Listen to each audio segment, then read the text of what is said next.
최근 들어 한국 교회 안에서 이슬람에 대한 관심이 증대되고 있습니다. 이에 따라 기독교계에서 이슬람 선교 세미나를 개최하는 등 이슬람 바로 알기 움직임이 활발합니다. 장로교단 선교 관계자들을 중심으로 이슬람에 대한 대책 로드맵을 만들려고 합니다. 예장 통합은 앞서 지난 총회에서 특별위원회로 이슬람 연구위원회를 두기로 결정했습니다. 기독교와 이슬람은 선교하는 종교입니다.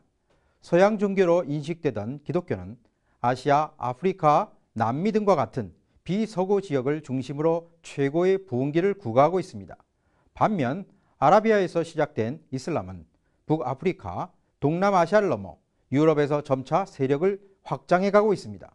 7세기 초 아랍에서 시작된 종교인 이슬람은 현재 세계 인구 66억 인구 가운데 16억 명에 이르는 거대 종교로 성장했습니다. 즉, 4명 중 1명은 무슬림입니다.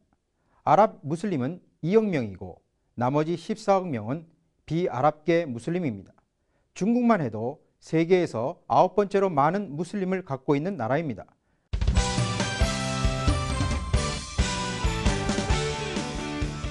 우리의 상황을 살펴볼까요?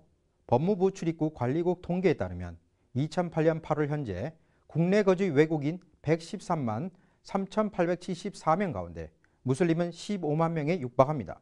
이는 2006년 한국에서 활동 중인 무슬림이 11만 4,790명이었던 것에 비해 크게 증가된 것입니다. 2년 만에 특정 종교의 외국인이 3만 5천 명이 유입된 것은 극히 이례적인 것입니다. 한국에서 모스크와 이슬람 센터가 점점 늘고 있습니다.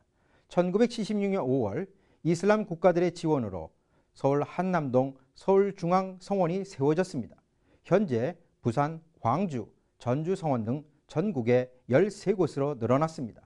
중앙성원의 지원을 받지 않는 작은 규모의 기도방도 증가하고 있습니다. 현재 전국에 3,000여 개의 기도처가 있다고 합니다. 이슬람권 출신 근로자와 유학생, 기업인들도 크게 증가했습니다. 이슬람 유학생은 주로 국내 대학과의 교류 프로그램을 통해 대단위로 들어옵니다. 현재 고려대, 연세대, 한양대, 경희대, 성균관대, 한국정보통신대 등 등지에서 한국어 등을 배우고 있습니다. 이들 대학 주변에는 한결같이 기도처 등이 있습니다. 이곳에서 이슬람 학생들은 신앙생활을 하며 한국 학생들에게 이슬람을 전하고 있다고 합니다. 또 국내 거주 무슬림들은 이슬람 예배당인 모스크를 중심으로 이슬람적 가치를 추구하면서 공동체를 형성하고 조직화되는 양상을 보이고 있습니다. 한국이슬람교 중앙회가 2005년 펴낸 한국이슬람 50년사는 무슬림이 이슬람을 한국 사회에 선교하기 위해 극복해야 할 3가지 어려움이 있다고 토로했습니다.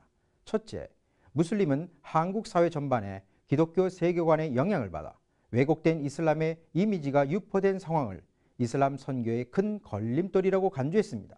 둘째, 소수 종교인으로서 금요일의 합동 예배와 하루 5차례의 의무 예배를 실천하기 어렵다고 했습니다.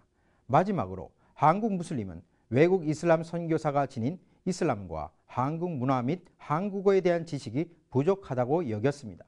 그러면서 동시에 이슬람 확장의 긍정 요소로 한국인의 낮은 문맹률과 고학력 지식인, 유교적 세계관과 이슬람의 유사성, 한국인의 유일신 개념, 1970년대 중동 건설 현장에 파견된 200만 한국인의 이슬람에 대한 직접적인 경험, 외국인 무슬림과의 국제 결혼 증가 등을 들었습니다. 따라서 체계적이고 효과적이며 지속적인 이슬람의 선교가 이루어지면 대다수 한국인이 이슬람으로 개종할 것이라고 전망하고 있습니다. 요즘 국내 이슬람과 관련해 많은 분들이 우려하는 것 중 하나가 한국 무슬림들이 예수 그리스도를 믿는 것보다 더 많은 숫자가 한국 여성들과 혼인하고 있다는 점입니다. 무슬림들이 여성과 혼인하면 그 여성이 자녀를 낳게 되고 이로 인해 그 가정은 쉽게 이슬람화된다는 것입니다. 한국인 무슬림으로 자라면 곧 이슬람 문화가 한국 문화와 갈등을 빚게 되고 한국 사회의 새로운 사회 문제로 번질 수 있습니다. 돼지고기를 먹지 않는 무슬림들이 학교 식당에서 이미 돼지고기를 없애달라고 요구하고 있다고 합니다. 무슬림 여학생들은 히잡을 쓰겠다고 하고 대학에서는 무슬림들만을 위한 기도처를 만들어 달라고 하고 있으며 학생 식당도 칸막이를 해달라고 합니다. 따라서 문화 충돌을 막을 수 없을 것 같습니다. 이슬람 국가에서 한국인이 고개를 숙여 인사하면 일부 무슬림들은 다가와 혼을 냅니다. 어찌 알라에게 사람에게 절하느냐고 꾸짖습니다. 아랍 기독인들은 이웃에 무슬림이 살지만 딸들을 절대로 무슬림 남자에게 시집 보내지 않으려고 합니다. 역사를 거슬러 올라가면 수많은 아랍 기독 여성들이 무슬림 남자와 혼인했고 그것이 쉽게 아랍 기독인들이 이슬람화가 된 원인들 중 하나가 되었습니다. 현재 중동에 살고 있는 1200만 기독교인들은 딸이 홀령기가 되면 기독교인 남자를 찾느라 애를 쓴다고 합니다. 기독교와 이슬람은 극명한 차이가 있습니다. 먼저 신관에서부터 다릅니다. 크리스찬은 삼위일체 하나님과 예수 그리스도의 성육신을 믿습니다. 하지만 무슬림은 일위일체 알라의 유일성과 예언자 무함마드의 마지막 사도됨을 고백합니다. 둘째, 그리스도인은 성경의 권위를 인정하고 예수 그리스도의 제자됨을 삶의 목표로 삼습니다. 무슬림은 알라의 참된 계시로서 구란과 무함마드의 언행인 전생을 삶의 지침과 사회의 법으로 실천합니다. 셋째, 크리스찬은 예수 그리스도의 부활을 기념하고 주일 예배를 드리지만 무슬림은 예수의 십자가 죽음과 부활을 부인하고 매일 5차례 예배와 금요 합동 예배를 드립니다.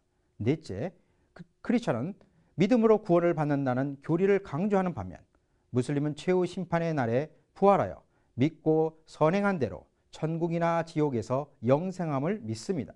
이처럼 기독교와 이슬람은 신학적, 의례적, 윤리적으로 차이를 보이고 있습니다. 동시에 유사점도 있죠. 크리스찬이나 무슬림은 유일신 사상을 공유합니다. 그러나 크리스찬의 하나님과 무슬림의 알라의 속성과 내용은 분명히 다르다는 것을 알아야 합니다.